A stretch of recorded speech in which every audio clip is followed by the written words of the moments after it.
बारामतीतून शरद पवारांनी आपल्या सख्या भावाला पाडलंय। आता अजित पवारांचा नंबर लागणार। बारामतीत जो उमेदवार पवारांच्या विरोधात गेला त्याचा पवारांनी पराभव केलाय। लोकसभा निवडणुकीत शरद पवारांनी अजित पवारांना मोठा धक्का दिलाय, पण विधानसभेला अजितदादांना त्याहीपेक्षा मोठा धक्का बसू शकतो का? आपल्याच सख्या भावाविरोधात शरद पवारांनी का प्रचार केला होता?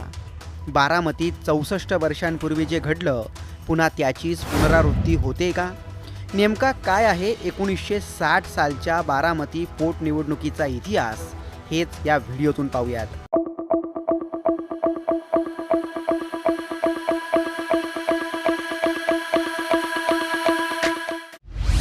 बारामतीत पुन्हा एकदा पवार विरुद्ध पवार असा सामना रंगण्याची दाट शक्यता आहे। अजित पवार यांच्या विरोधात युगेंद्र पवार मैदानात उतरतील हे जवळपास निश्चित झालंय। पण निवडणुकीत जेव्हा आपलीच लोक समोर असतात तेव्हा कसं लढावं आणि कसं जिंकावं याचा शरद पवारांना चांगलाच अनुभव आहे।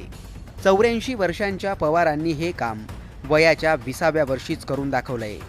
राजकारणात निष्ठेला प्रचंड महत्त्व असतं हे अधोरेखित करणारा हा शरद पवारांचा किस्सा आहे 1960 सालचा। 20 वर्षांचे तरुण शरद पवार त्यावेळी युवक काँग्रेसचे सेक्रेटरी होते। याच वर्षी बारामतीचे खासदार केशवराव जेधे यांचं निधन झालं आणि बारामती लोकसभा मतदारसंघात पोटनिवडणूक जाहीर झाली। या निवडणुकीत शेकापने उमेदवार देणार असल्याची घोषणा केली। त्या काळात शेतकरी कामगार पक्षाचा राज्यभरात बोलबाला होता, त्यामुळे काँग्रेससमोर आपली जागा राखण्याचं मोठं आव्हान होतं। या पोटनिवडणुकीत काँग्रेसने केशवराव जेधे यांचे सुपुत्र गुलाबराव जेधे यांना निवडणुकीच्या रिंगणात उतरवलं होतं। निवडून आलेली जागा पुन्हा एकदा जिंकणं यासाठी काँग्रेसने आणि विशेषतः पवारांचे राजकीय गुरु यशवंतराव चव्हाणांनी ही निवडणूक प्रतिष्ठेची केली होती। काँग्रेसने उमेदवार जाहीर केला खरा, पण शेकापने आपला उमेदवार जाहीर करताच शरद पवारांसमोर मोठं धर्मसंकट उभं राहिलं। कारण शेकापकडून या निवडणुकीत शरद पवारांचे थोरले बंधू वसंतराव पवारांना उमेदवारी जाहीर करण्यात आली होती। शरद पवारांचं संपूर्ण कुटुंबच शेकापमध्ये होतं।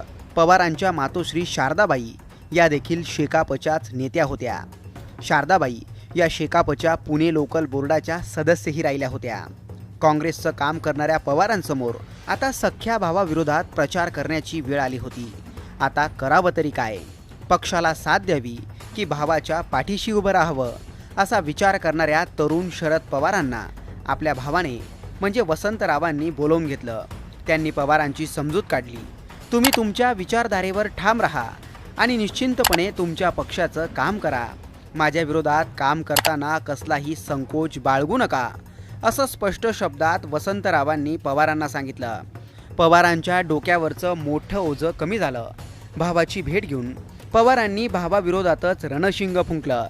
या निवडणुकीत शेकापकडून आचार्य अत्रे, SM जोशी, उद्धवराव पाटील अशा दिग्गज नेत्यांनी ताकद लावली, तर काँग्रेसकडून यशवंतराव चव्हाणांनी गुलाबराव जेधेंना ताकद पुरवली। 20 वर्षांचे तरुण शरद पवार निवडणुकीच्या रिंगणात उतरलेत। त्यांनी भावाविरोधात जोरदार मोर्चे बांधणी केली।